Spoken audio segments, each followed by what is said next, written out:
Jadi pendidikan Islam dengan pendidikan orang-orang Barat itu lain. Karena Islam itu mendidik orang untuk supaya taat kepada Allah, supaya jadi hamba Allah. Tetapi kalau orang Barat itu tidak, pemikirannya itu liberal, bagaimana orang itu hidup itu bebas, tidak tertekan. Jadi di dalam agama ini imam itu ada kewajiban untuk menegakkan hukuman-hukuman atas rakyatnya. Nah, hukuman itu ada hukuman yang tidak boleh dimaafkan, yaitu hudud. Jadi hukuman minum arak 80 cambuk, hukuman zina, hukuman mencuri, hukuman membunuh. Ini tidak boleh dibatalkan oleh imam, oleh pemerintah maksudnya. Ada hukuman-hukuman yang sifatnya itu takdib, penghajaran, pendidikan, yang sifatnya itu pendidikan. Banyak orang tidak punya adab, dipukul sekali pukulan, 2 pukulan, ini boleh.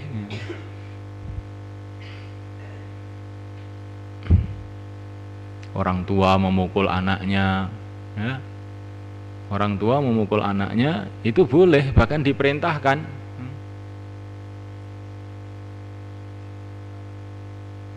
Jadi seorang yang dijadikan wali atau pembimbing bagi seseorang itu boleh untuk memukulnya. Di suami boleh memukul istrinya, wa'iduhunna wahjuruhunna fil madhaji' wadribuhunna. Kalau istri itu tidak taat, dinasihati, ditinggalkan dari tempat tidur. Dan boleh dipukul. Terakhir ini, kalau sudah dinasihati nggak mempan, dipukul itu memang boleh, bahkan diperintahkan.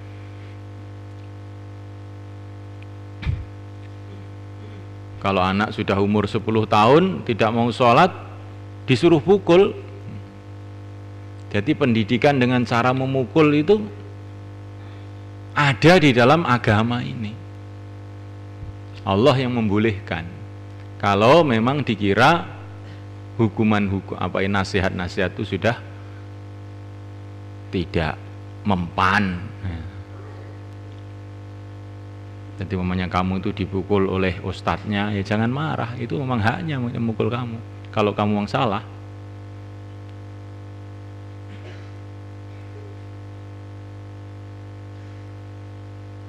Ini bagi kita sebagai seorang santri lah. Tapi bagi kita ini seorang ustadz, ya jangan mudah-mudah memukul, karena itu juga akan ada urusannya pada hari kiamat. Kalau kamu memukulnya itu tidak betul-betul karena pendidikan, karena emosi kamu, ya nanti kamu dosa. Tapi kalau kamu memukul itu karena pendidikan, kamu memukul dapat pahala, ya, untuk kebaikan dia.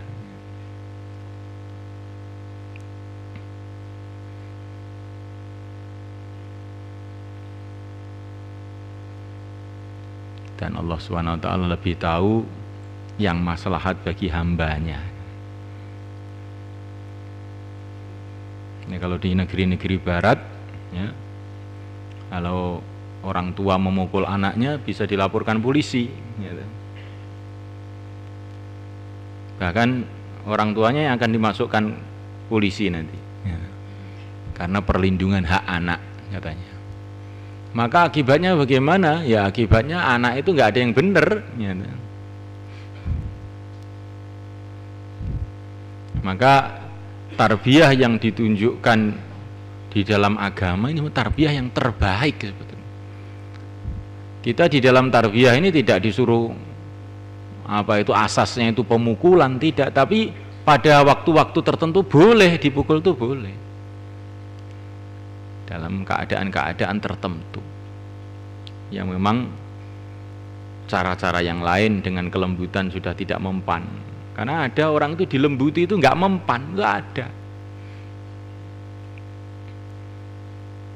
Ada orang itu nggak perlu diteriakin, dilirik gitu aja dia sudah paham, oh saya salah. Orang begini ya nggak perlu diteriakin. Ada yang orang itu cukup dinasihati dengan lembut, kamu jangan begitu, cukup. Makanya nggak usah dinasihati dengan kasar. Ada yang orang itu memang perlu diteriakin, makanya harus diteriakin. Kalau tidak maka dia akan celaka. Ada orang diteriakin tuh nggak mempan, kalau nggak dipukul dia nggak mau berpikir, ya harus dipukul orang seperti ini.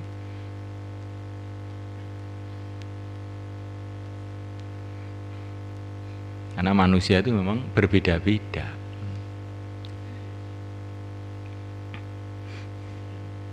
Ya, kita lihat di Pakistan, ya.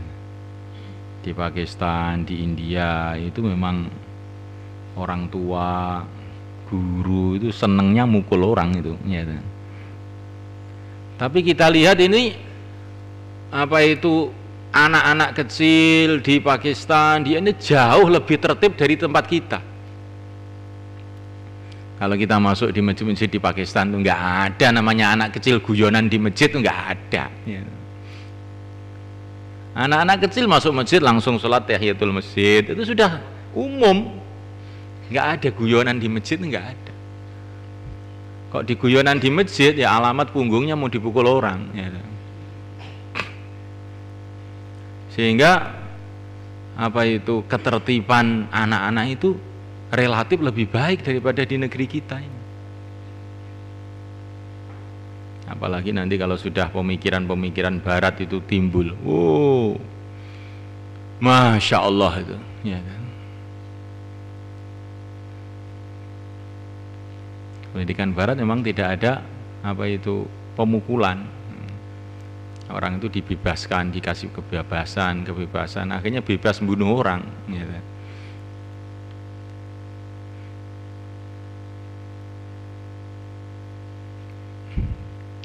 Jadi pendidikan Islam dengan pendidikan orang-orang barat itu lain.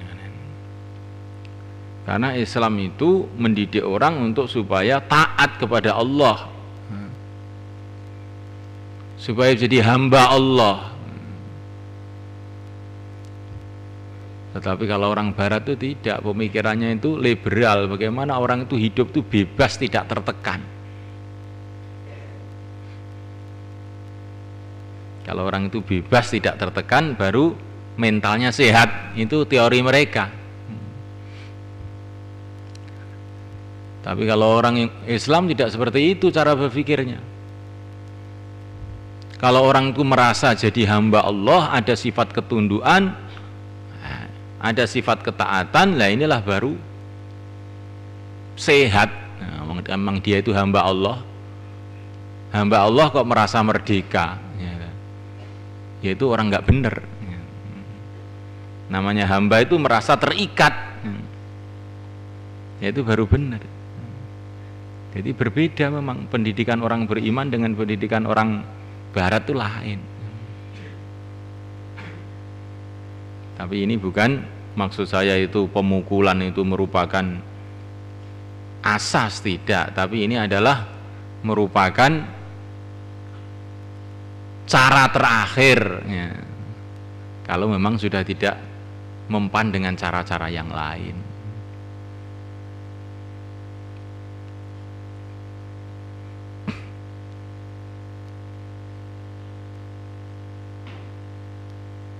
Tapi pendidikan barat pun juga ada yang mengakui pemukulan ini, yang menggunakan pemukulan, yaitu pendidikan militer. Kalau dalam pendidikan militer, maka mereka ini mengizinkan pemukulan. Karena apa? Mereka ingin satu pasukan yang kuat, pasukan yang tertib, yang disiplin.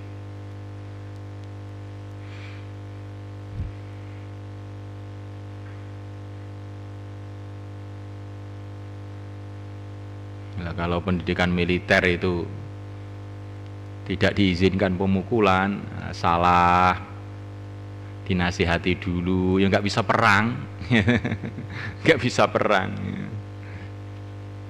Militer itu harus siap, maju siap, sudah nggak ada perkara apa itu jenengan purun mboten ya. Ini bukan militer. Nah, sedangkan orang Islam itu semuanya itu harus jadi militer sebetulnya. Karena di dalam Islam itu ada syariat jihad. Maka sebetulnya orang Islam itu semua harus punya sifat kemiliteran, kedisiplinan, ketaatan. Semua orang Islam harus punya sifat itu. Karena orang Islam itu semua harus siap jadi militer, jadi tentara. Mahfum ya kawan? Dan kemudian jangan dipahami bahwa pendidikan kemiliteran itu buruk, bukan. Kalau pendidikan kemiliteran itu buruk, ya tentara-tentara itu suruh nyopot semua saja. Ya. Tinggal penggunaannya militer itu untuk apa? Kalau digunakan untuk membela yang hak ya jadi baik. Kalau digunakan membela yang buruk ya jadi buruk.